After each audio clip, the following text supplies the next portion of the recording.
नमस्कार डीएलएड साथियों, सभी का आदर्श कैरी क्लासेस में बहुत बहुत स्वागत है। दोस्तों, जैसा कि आपको पता पड़ गया होगा कि आपके एग्ज़ाम 25 तारीख से स्टार्ट हैं। तो दोस्तों, आपको डर कर एग्ज़ाम नहीं देना है, डटकर मुकाबला करना है। तो डटकर मुकाबला करना है तो दोस्तों तैयारी में जुट जाइए। फ्रेंड्स, आपके गणित और संस्कृत में बैक नहीं आनी चाहिए किसी भी कीमत पर, क्योंकि दोस्तों इनसे आपको डर लगता है। तो दोस्तों, गणित और संस्कृत के मॉडल पेपर करा दिए हैं, सेम टू सेम आपका एग्ज़ाम इसी तरीके से आएगा। इसलिए फ्रेंड्स, रोज़ाना आपको लाइव क्लास दी जाती है। आज की क्लास है आपकी हिंदी की, तो आप इसमें देखेंगे कि हिंदी का जो पेपर है आपका किस तरीके से आता है। तो दोस्तों, आपको एग्ज़ाम सेंटर पर कोई भी प्रॉब्लम नहीं होनी है, आपको घबराहट नहीं करनी है। आप जब यहीं से देख कर के सारा चीज़ जाएंगे तो दोस्तों बिल्कुल सेम टू सेम आपका पेपर ऐसा ही आएगा। तो जब वहाँ पहुँचेंगे तो आप जो है आसानी से अपने प्रश्नों के उत्तर दे पाएंगे। देखिए फ्रेंड्स, जब आपके पास में एग्ज़ाम होगा, एग्ज़ाम क्वेश्चन मिलेगा, तो उसमें आपको सबसे पहले वस्तुनिष्ठ प्रश्न देखने को मिलेंगे और वस्तुनिष्ठ प्रश्न जो है आपके इस तरीके से आएंगे। इसलिए फ्रेंड्स, आपने चैनल को अभी तक सब्सक्राइब नहीं किया है तो चैनल को सब्सक्राइब कर देना, वीडियो को शेयर ज़रूर करना। दोस्तों, तैयारी में बिल्कुल जुट जाओ, समय बहुत कम है। आपको एक ही बार में अपना डीएलएड क्लियर करना है और दोस्तों इसके बाद में आपको कंपटीशन की तैयारी करनी है, ठीक है। तो सबसे पहला प्रश्न है आपका, कबीर का जन्म कब हुआ था? कबीरदास जी थे, उनका जन्म कहाँ पर हुआ था? ये क्वेश्चन पूछ रहा है कि कबीरदास जी का जन्म कहाँ पर हुआ था, काशी में, मथुरा में, मगहर में या इलाहाबाद में? तो दोस्तों, कबीर का जन्म आपका काशी में हुआ था, ये आपको याद रखना है, भूलना बिल्कुल भी नहीं है, ठीक है। नेक्स्ट क्वेश्चन है आपका, प्रत्येक शब्द में प्रयुक्त उपसर्ग है। सबसे पहले बात कर लेते हैं उपसर्ग। उपसर्ग क्या होते हैं? तो दोस्तों, जो शब्दों के पहले लगते हैं वो उपसर्ग होते हैं। जो शब्दों के पहले लग करके बिल्कुल शब्द को ही बदल दे वो आपके उपसर्ग हैं। इसमें पूछा हुआ है प्रत्येक, तो इसमें देखिए पहले लगा हुआ है इसलिए इसका नया शब्द बन गया प्रत्येक।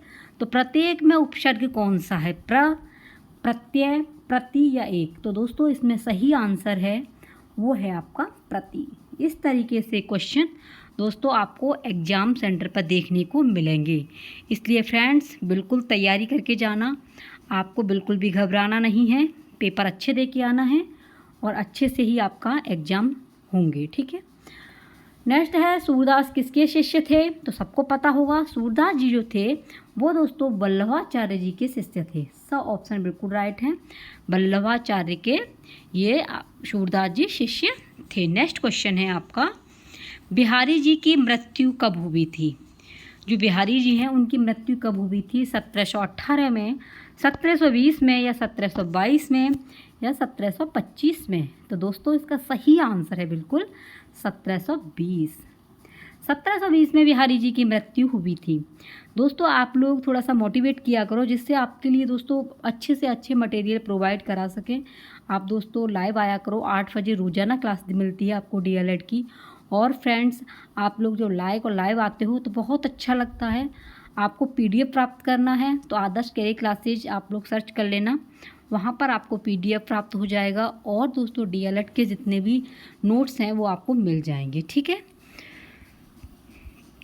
नेक्स्ट है आपका, गोदान की रचनाकार कौन है? जो गोदान लिखी है वो किसने लिखी है? जयशंकर प्रसाद ने, प्रेमचंद ने, सूरदास ने या कबीरदास ने?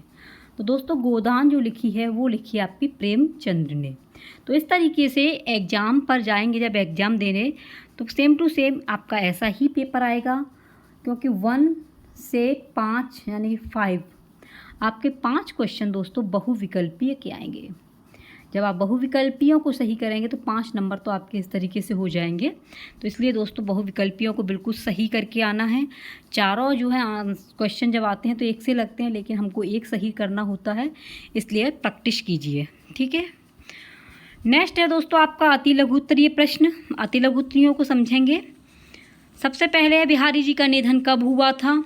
तो बिहारी जी का निधन 1663 ईस्वी में हुआ था। बिहारी जी का निधन कब हुआ था? 1663 ईस्वी में। प्रेमचंद्र का जन्म कब हुआ?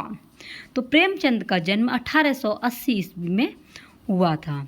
नेक्स्ट है, प्रकृति का, किसका? प्रकृति का सुकुमार कवि किसे कहा जाता है? मोस्ट इम्पोर्टेंट है ये। प्रकृति का सुकुमार कवि किसे कहते हैं? तो ये कहते हैं आपके सुमित्रानंदन पंत को। प्रकृति का सुकुमार कवि सुमित्रानंदन पंत को कहा जाता है। अगला है, किस भाषा का स्वरूप अनिश्चित होता है? ऐसी कौन सी भाषा है जिसका स्वरूप अनिश्चित है? तो दोस्तों, एक अनौपचारिक भाषा का स्वरूप अनिश्चित होता है। अनौपचारिक भाषा का स्वरूप अनिश्चित होता है, ये बात आपको बिल्कुल भी भूलनी नहीं है। किस भाषा का स्वरूप अनिश्चित होता है? अनौपचारिक भाषा का स्वरूप अनिश्चित होता है। ठीक है, अनौपचारिक भाषा जैसे कि आप अपने कल्चर से सीखते हो, अपने परिवार से सीखते हो, तो अनिश्चित होता है ये जो है। नेक्स्ट है आपका, आग और हाथी के तत्सम लिखिए। इसमें आपको तत्सम और तद्भव पूछ रहा है, तो ये तद्भव, इसमें तत्सम पूछा है। तो तत्सम वे शब्द होते हैं जो बिल्कुल संस्कृत जैसे लगते हैं, और तद्भव वे शब्द होते हैं जो हिंदी जैसे होते हैं। जैसे अग्नि, अग्नि का तद्भव क्या होगा? आग। हस्ती, तो इस तरीके से ये हो गया आपके तत्सम। ठीक है, नेक्स्ट है, आकाश का चांद हाथ आना, मुहावरे का अर्थ। आकाश का चांद हाथ आना, मुहावरे का क्या अर्थ है? तो ये है असंभव कार्य होना। कोई कार्य जो असंभव था वो हो जाए तो इसका मतलब हो गया आकाश का चांद हाथ में आना। यही इसका बिल्कुल सही अर्थ है। आई होप दोस्तों कि आपको ये बात समझ में आ रही होगी। और दोस्तों, कमेंट बॉक्स में बताया करो कि आपको ये वीडियो किस तरीके से लगी। बहुत ही हेल्पफुल है फ्रेंड्स, इसलिए आप लोग बिना कहे सुने शेयर कर दिया करो, क्योंकि दोस्तों फ्री की क्लासें हैं, कोई भी इसमें वो नहीं है कि आपसे कोई पेड लिया जाता हो, पैसा लिया जाता हो, कोई पेड क्लास नहीं है। नेक्स्ट है आपके लघु उत्तरीय प्रश्न। लघु उत्तरीय में कुछ इस तरीके से आएंगे जिन्हें आप जानते भी हैं। आत्मकथा क्या है? जो अपने शब्दों में अपने ही बारे में लिखी जाए वो आपकी आत्मकथा है। मिश्रित वाक्य और संयुक्त वाक्य में क्या अंतर है? मिश्रित वाक्य वो होते हैं जो मिले हुए होते हैं। संयुक्त वाक्य वो होते हैं जो मैंने बताया था जिनकी संख्या 4 होती है। क्षेत्र ज्ञान वो आपके संयुक्त व्यंजन है। दोनों में आपको अंतर बताना होगा। नेक्स्ट है, किसी एक राष्ट्रीय पर्व पर निबंध लिखिए। कोई एक राष्ट्रीय पर्व पूछा है, उस पर आपको एक ऐसे लिखना होगा, तो निबंध आप आराम से भी लिख सकते हो। नेक्स्ट है, क्रिया से आप क्या समझते हो?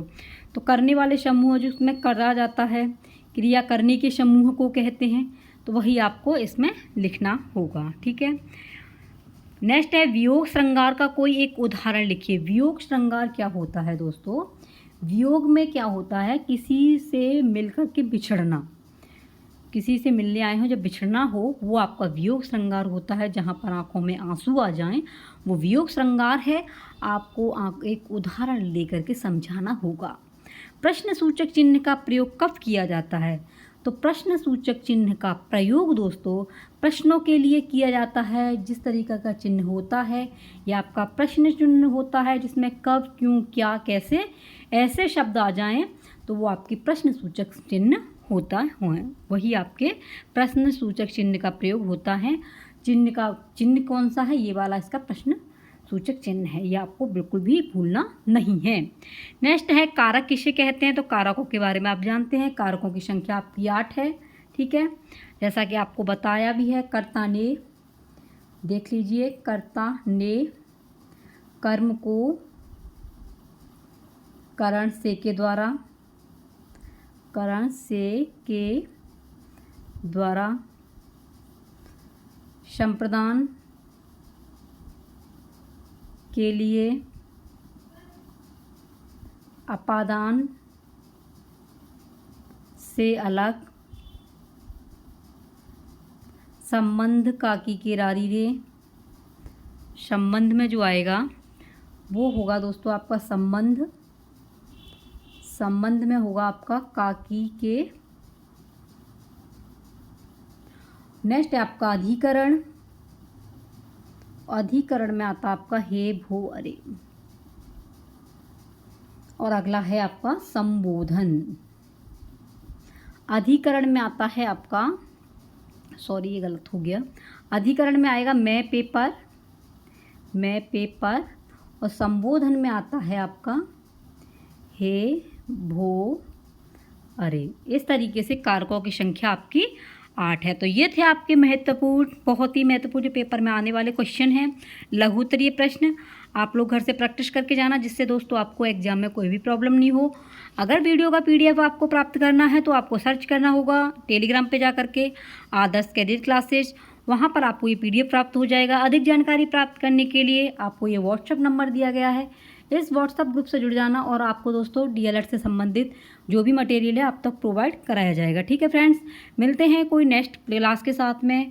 जितना हो इस वीडियो को शेयर कर देना, चैनल पर नए हो तो सब्सक्राइब कर देना। तब तक के लिए बने रहिए अपने ही चैनल पर आदर्श कैरियर क्लासेज पर। जय हिंद, वंदे मातरम।